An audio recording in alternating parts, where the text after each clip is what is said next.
바이블 브런치에 참여하는 성도님들 그동안 잘 지내셨는지요? 하나님께서 직접 수놓은 이 아름다운 단풍의 계절이 점점 무르익어 갑니다.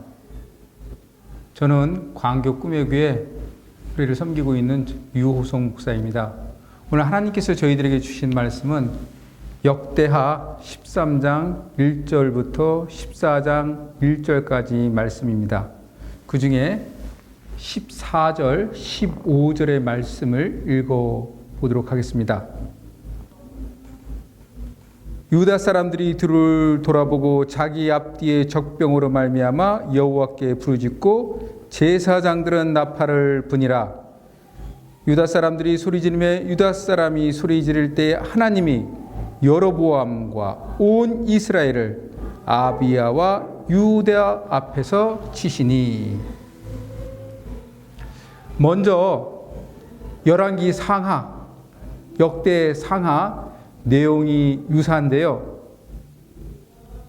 남쪽 유다 왕들은 르호보암으로부터 시작해서 시드기야까지 약 344년간 20여 명의 왕들이 등장하고, 북쪽 이스라엘은 여로보암으로부터 호세아까지 약 204년간 19명의 왕들이 나타납니다.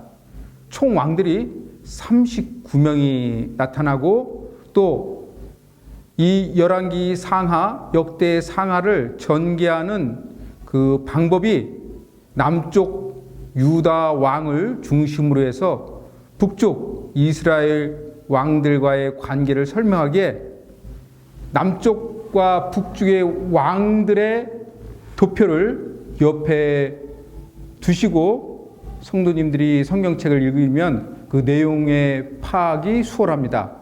그렇지 않으면 너무나 많은 사람들이 등장하기 때문에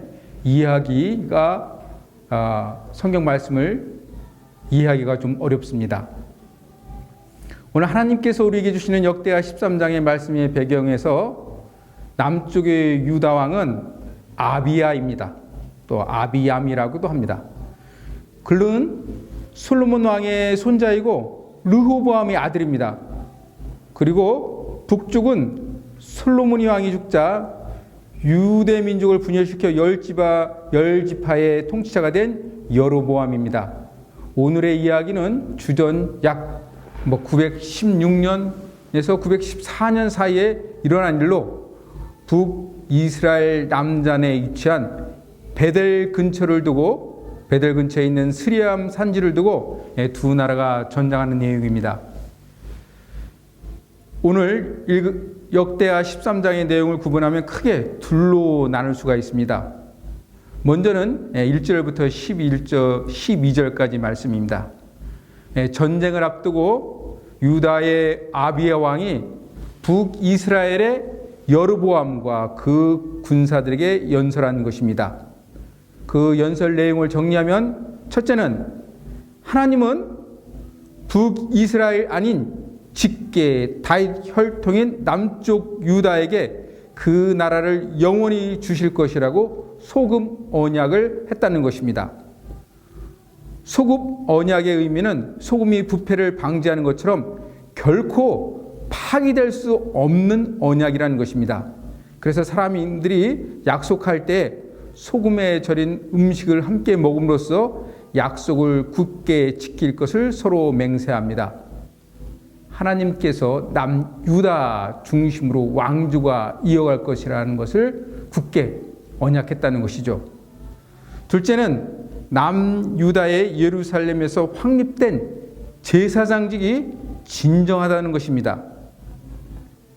여로보암은 북쪽의 10지파가 하나님을 섬기기 위해서 남쪽에 있는 예루살렘을 방문할 것이라는 것을 잘 알고 있습니다. 그렇게 되면 10지파의 결속력이 약화되는 것이 분명하기에 그는 북이스라엘 북쪽 끝의 단지역에, 그리고 남쪽 끝인 오늘에 등장하는 베델에 산당을 만들어 놓고 금송아지를 두어 백성들을 섬기게 합니다. 이때 제사장들이 레이지파 사람들인데 이들이 예루살렘 성전에 주로 머물러 있었기에 단과 베델의 산당에서 제사를 인도할 제사장들이 부족했습니다. 그러자 여로보암은 누구든지 어린 숫송아지 한 마리와 수양 7마리를 가지고 오면 제사장이 되게 했습니다. 하나님은 레위 지파를 통해서 제사장 직분을 주셨는데 이제 누구든지 어린 숫송아지와 수양 7마리를 가지고 오면 제사장이 되는 것입니다. 말하자면 제사장직을 돈으로 사게 만들어서 하나님 섬김을 갖다가 부패하게 처리했습니다. 세 번째는 예루살렘 성전에서 행해지고 있는 제사가 하나님께 대한 진정한 제사라는 것입니다. 예루살렘에서는 매일 아침 저녁으로 번제를 드리는데 이때 그들은 하나님께서 친히 명령하신 희생제물과 깨끗한 상에 진설병을 놓고 또한 금 등잔대에 불을 켜 제사를 드린다는 것입니다. 말하자면 올바른 방법으로 하나님께 제사를 드린다고 지금 아비야가 여로보암에게 말하고 있는 것입니다. 다른 하나는 13절에서 22절로 남유다와 북이스라엘의 사이의 전쟁, 더불어 아비야가 승리하고 번성한 이야기입니다. 남쪽의 군사는 40만 명이고 북쪽의 군사는 2배인 80만 명인데 이렇게 아비야가 연설하고 있는 사이에 북쪽의 군사들이 남쪽의 군사들 앞뒤로 포위를 하고 공격을 합니다. 이때 숫자적으로 10세이고 포위가 된 아비야의 군대가 북이스라엘 군사들을 50만 명이나 죽이는 대승을 거두었습니다. 그 결과 아비야는 점점 강성해지고 여로보암은 쇠락의 길을 걷게 되었는데 어떻게 해서 숫자적으로 부족한 남쪽의 군대가 이겼는지 오늘 14절 15절의 말씀에 잘 나타나 있습니다. 유다의 군사들은 앞뒤로 포위된 것을 알고 두려워하지 않고 하나님께 부르짖었습니다. 말하자면 소리쳤다는 의미도 되지만 하나님께 간절히 기도했다는 것입니다. 그리고 이때 하나님을 섬기는 제사장들이 성전에만 머무르지 않고 직접 전쟁에 참여해서 군사들과 함께 있으면서 나팔을 불었습니다. 나팔 소리는 전쟁의 시작을 알리는 신호이기도 하지만 하나님이 함께 계심을 알리는 격려의 소리이기도 합니다. 그러자 남유다의 군사들이 힘을 내어 소리 지르자 하나님께서 직접 나시셔서 북이스라엘 군대를 물리치십니다. 마치 여호수아가 여리고성을 무너뜨릴 때 소리를 지르자 여리고성이 무너진 것과 동일한 기적이 일어납니다. 남유다의 이런 작전에 여로보암의 군대가 도망치게 되었고 하나님은 도망가는 그들을 남유다에게 넘기십니다.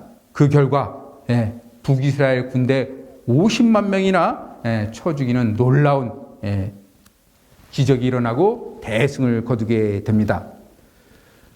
여기서 우리가 배울 수 있는 영적 깨달음은 첫 번째는 인생의 큰 위기 앞에서도 두려워하지 말고 하나님께 부르짖으라는 것입니다.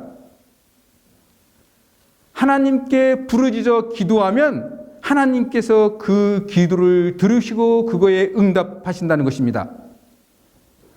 두 번째는 부르짖음에 제사장들도 동참시키라는 것입니다. 말하자면 그 위기를 혼자 끙끙거리지 말고 교역자들에게 중보 기도를 요청해 달라는 것입니다.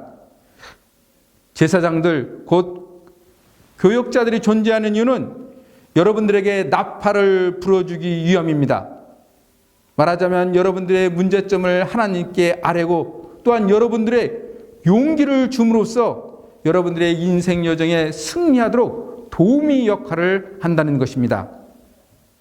셋째는 이렇게 군사들과 제사장들이 함께 위기 앞에 서서 하나님을 바라보니 친히 하나님께서 모든 대적을 물리쳐 주신다는 것입니다. 교역자들과 또한 성도님들이 함께 열심히 기도하면 우리 앞에 닥친 고난과 시련을 물리칠 수 있다는 것입니다. 현재 우리의 광교 꿈의 교회는 이렇게 함께 교역자들과 성도님들이 함께 부르짖어 기도하고 있으니까 국가적 고난과 개인적 어려움을 능히 극복하고 승리할 줄 믿습니다. 그래서 우리 성도님들 각 가정에 하나님의 넘쳐나는 축복이 임하실 것을 여러분 기대하시기 바랍니다. 코로나19뿐만 아니라 여러 가지 상황으로 힘들고 어렵습니까?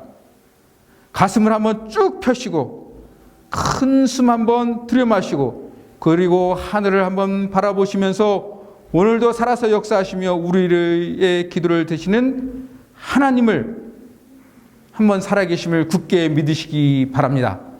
또한 여러분들을 위해 중보하는 광교 꿈의 교회 교역자들이 있음을 위로받으시면서 오늘 하루 그리고 내일도 또 모레도 힘차게 굳건하게 살아가시는 성도님 되시기를 주님의 이름으로 축원드립니다.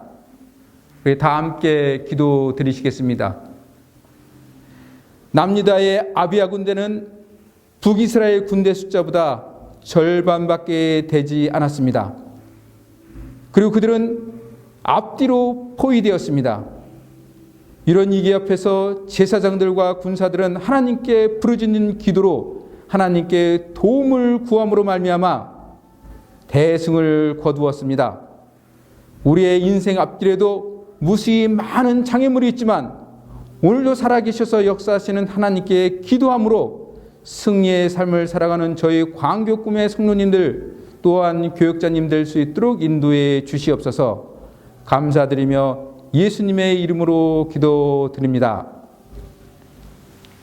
오늘 14절 15절 말씀에 의지해서 하나님께 부르짖고 또한 꿈의 교회 교역자님들의 여러분들을 위해서 중보하고 계신다는 걸 믿고 확신하시면서 오늘도 승리의 믿음의 삶을 살아가시는 귀한 성님 되시를 주님의 이름으로 간절히 축원드립니다. 아멘. 화이팅입니다.